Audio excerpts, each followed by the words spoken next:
Assalamu alaikum, my dear students. I hope all of you are fine and doing well. Topic that we will discuss today it is the extensive hydrogen bonding in the water molecule, and this property of the water is just making it up as a universal solvent. And a universal solvent means it can dissolve almost all the minerals that are present on the earth crust. So that's why it is as a universal solvent.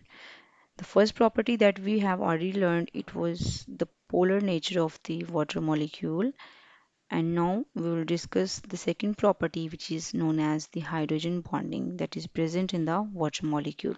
So water molecule is basically composed of one oxygen and the two hydrogen atoms.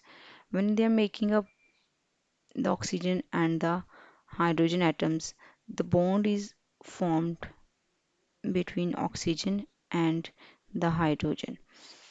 And here we can see that the oxygen atom is having two lone pairs in which the one water molecule can form the hydrogen bonding with the other water molecules. So this is the simple hydrogen bonding. By definition, the hydrogen bonding is simply the force of attraction that is between the less electronegative atom or highly positive hydrogen atom, less electronegative hydrogen atom, and between the lone pair of the nearby more electronegative atom. That force of attraction is basically known as the hydrogen bonding. As hydrogen bonding, it is the very important property in the water molecules. In this picture, you can see that this is the simple oxygen and this is the two hydrogen atoms making up one water molecule. This is the second, third, and the fourth. In turn, the one hydrogen that is having partial positive charge it attracted by the oxygen atom which is having the partial negative charge, and here the hydrogen is partial positive and oxygen is partial negative attract the water molecule. In turn it just make a tetragonal structure like this and having the hydrogen bonding in the water molecule. So this is the simple tetrahedral structure, and this is also known as the unique behavior of the water which enables it to dissolve more of the polar substances, and these polar substances may be ionic and they may be non-ionic, so it can dissolve both type of the substances. Here we have the structure of the water molecule. Simple. In the center we have the oxygen which is carrying the two lone pairs. These electrons are known as the lone pairs. Basically the lone pairs are the electron pairs that do not participate in the bonding. Electrons that do not participate in the bonding, these electrons are basically known as the lone pairs or the non-bonding electrons. Here the two hydrogen atoms are attached to the oxygen, and the bond between the oxygen and the hydrogen, its angle is almost 104.5 degrees Celsius. This is the simple structure of the water molecule. On a whole here, the hydrogen is having partial positive charge and oxygen is having partial negative charge. If we have simple look on the oxygen and the two hydrogen atoms are attached to it. So here we can see that it is making up the hydrogen bonding, and the structure we can see that it is like the tetrahedral structure that the hydrogen atoms partial positive charge attracted the oxygen atoms partial positive, and here again the partial positive hydrogen and oxygen. So this is the tetrahedral structure that is formed when the hydrogen bonding exists in the water molecule.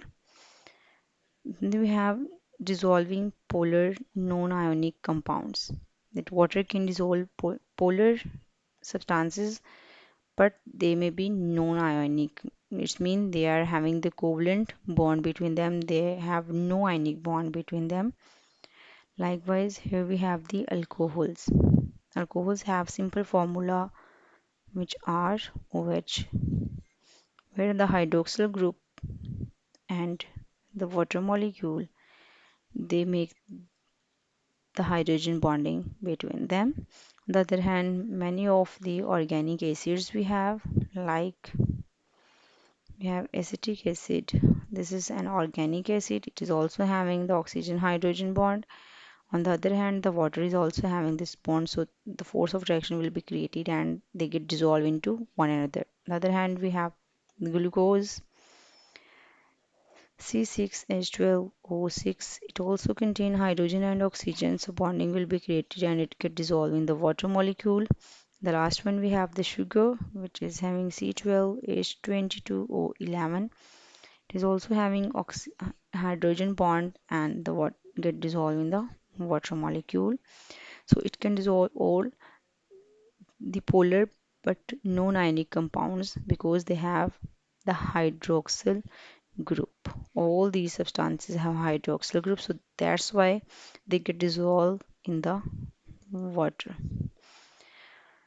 Then we have importance of the hydrogen bonding. If we have a look that hydrogen bonding is present in the living organisms, that where it get exist basically, if we have a look on the structure of the DNA or many other biological molecules, all these consisting of the hydrogen bonding, because here DNA it is the double helical structure in which the two strands are twisted around each other.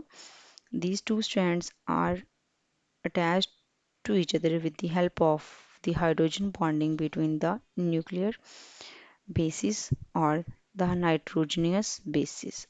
On the other hand, we have a lot of biological molecules also that contain hydrogen bonding, and basically the adhesion property of many substances like the glues and the other sticky materials, it is just because of the hydrogen bonding. That the first example, if we want to join the two papers, we use the glue stick. Now the glue stick is working like as the sticking material, and what type of bonding will be created here? The hydrogen bonding will be created between the papers by the help of the glue. So this is the simple example and the importance of the hydrogen bonding. I hope you guys understand, and if you have any queries you may ask me about that in the comment section. And the next topic that we will discuss, it is the types of water, where we have hard water and the soft water. For that time, you guys keep learning and have a good day.